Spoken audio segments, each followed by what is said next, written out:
اب مسئلہ کیا ہے کہ اب کوئی غیر مسلم مسلمان ہوتا ہے نا, وہ ایسا بوکھلا جاتا ہے, اس کی کھوپڑی گھوم جاتی ہے طبیعت سے. وہ جس کنٹری میں مسلمان ہوا, اب وہاں اس کو بتایا جاتا ہے کہ آپ نے کسی مخصوص فقہ کو فالو نہیں کرنا, آپ نے صرف قرآن و حدیث کو فالو کرنا ہے. وہ غامدی کو سنتا ہے, غامدی صاحب کی قرآن و حدیث کی تشریح الگ ہے. وہ سنتا ہے جناب, اور ہمارے جو یہاں کے لوکل ہیں محققین ان کو سنتا ہے, ان کی تحقیق بولو الگ ہے. وہ تیسرے اسکالر کو سنتا ہے, اس کی تحقیق الگ, چوتھے اسکالر کو سنتا ہے, اس کی تحقیق الگ.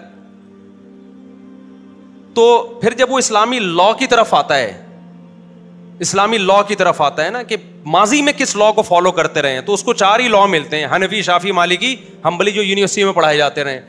اس کے خلاف وہ 20 تقریریں یوٹیوب پہ پڑی ہوئی ہیں. تو پاگل ہوگا کہ نہیں ہوگا وہ؟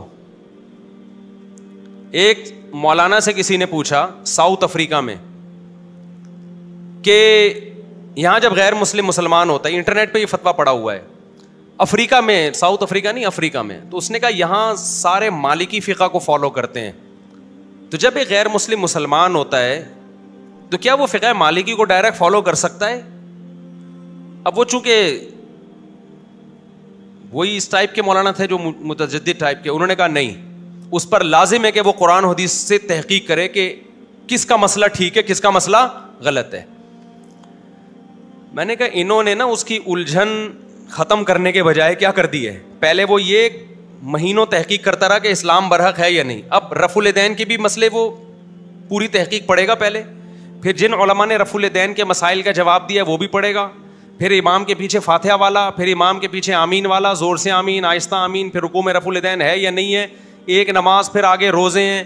یہ تو چھوٹے چھوٹے مسائل ہیں, اور بڑے بڑے مسائل میں تقدیر کا عقیدہ ہے. ایسے اسکالرز ہیں جو تقدیر کے منکر ہیں, تو وہ تو آپ سیدھا سیدھا کہہ دیتے بھائی امت گمراہی پہ جمع نہیں ہو سکتی. جو چاروں فقہ صدیوں سے چلے آ رہے ہیں, اہل سنت والجماعت انہی کو فالو کرتی آ رہی ہے. آپ جس ملک میں پیدا ہوئے یا جس ملک میں آپ اسلام لا رہے ہیں, وہاں چونکہ سارے علماء فقہ مالکیہ کو فالو کر رہے ہیں, تو ان علماء میں جو برحق ہیں آپ ان کو فالو کریں.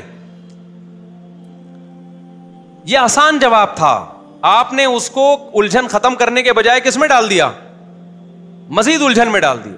بعض دفعہ جب مفتی کو جواب نہیں آتا نا, تو سوال پوچھنے والے کے کوئی سوال میں الجھا دیتا ہے وہ, تو دیکھنے میں لگتا ہے کہ یہ مسئلہ حل کر رہا ہے, حالانکہ مسئلہ حل نہیں کر رہا ہوتا, وہ مسئلہ اس کے لیے بڑھا رہا ہوتا ہے. ایک مثال دیتا ہوں میں. ایک گاؤں میں ایک مفتی صاحب گئے, ان کو آتا باتا کچھ نہیں تھا, وہ مفتی تھے نہیں, پڑا بڑا تھا نہیں انہوں نے.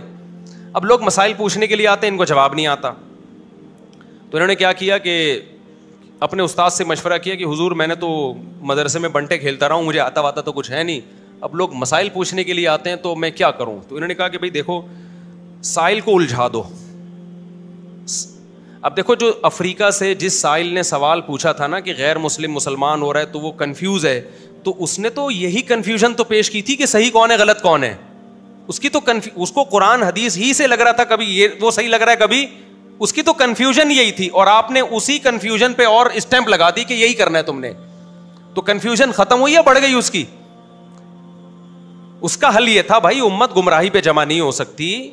یہ چاروں اہل سنت والجماعت کے مکاتب فکر ہیں, اور یہ چاروں مجتہدین ایسے ہیں, ابو حنیفہ, مالک, شافعی, احمد, حنبل, ان کو پوری امت مانتی ہے, مخالف بھی ان کو مانتا ہے, اور ان کا فقہ حکومتوں میں چلا ہے, ہزار سال حکومتوں کا لا رہا ہی ہے. تو امت اتنی بڑی گمراہی پہ جمع نہیں ہو سکتی. تو آپ نے کیا کیا, بجائے اس کا مسئلہ حل کرنے کے اس کو اور زیادہ کنفیوژن میں ڈال دیا. تو اس کی میں ایک گاؤں کی مثال دے رہا تھا. ایک مولانا صاحب علم نہیں تھا ان کے پاس, وہ گاؤں دیہات میں گئے, تو اب کوئی بندہ مسئلہ پوچھنے کے لیے آ رہا ہے, نماز میں ایسا ہوگا کہ نہیں ہوگا, وہ ہر چیز میں شک. ایک بندہ آیا کہ چوہا گر گیا کنویں میں, کتنے ڈول پانی کے نکال لیں.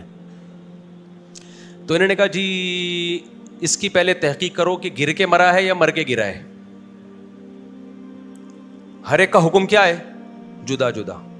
جب تک یہ تحقیق نہیں ہوگی تو مسئلہ حل نہیں ہوگا. اب وہ بیچارہ کہاں سے تحقیق کرے گا, مر کے گرا ہے کہ گر کے مرا. تو اس کی کنفیوژن ختم ہونے کے بجائے بڑھ گئی کہ نہیں بڑھ گئی؟ آپ اس کو بتا دیتے ہیں مر کے گراؤ یا گر کے مراؤ میرے بھائی, گر کے مراؤ تو اول تو کوئی حکم میں فرق نہیں, لیکن فرق ہوتا بھی, احتیاطاً اتنے ڈول نکال دو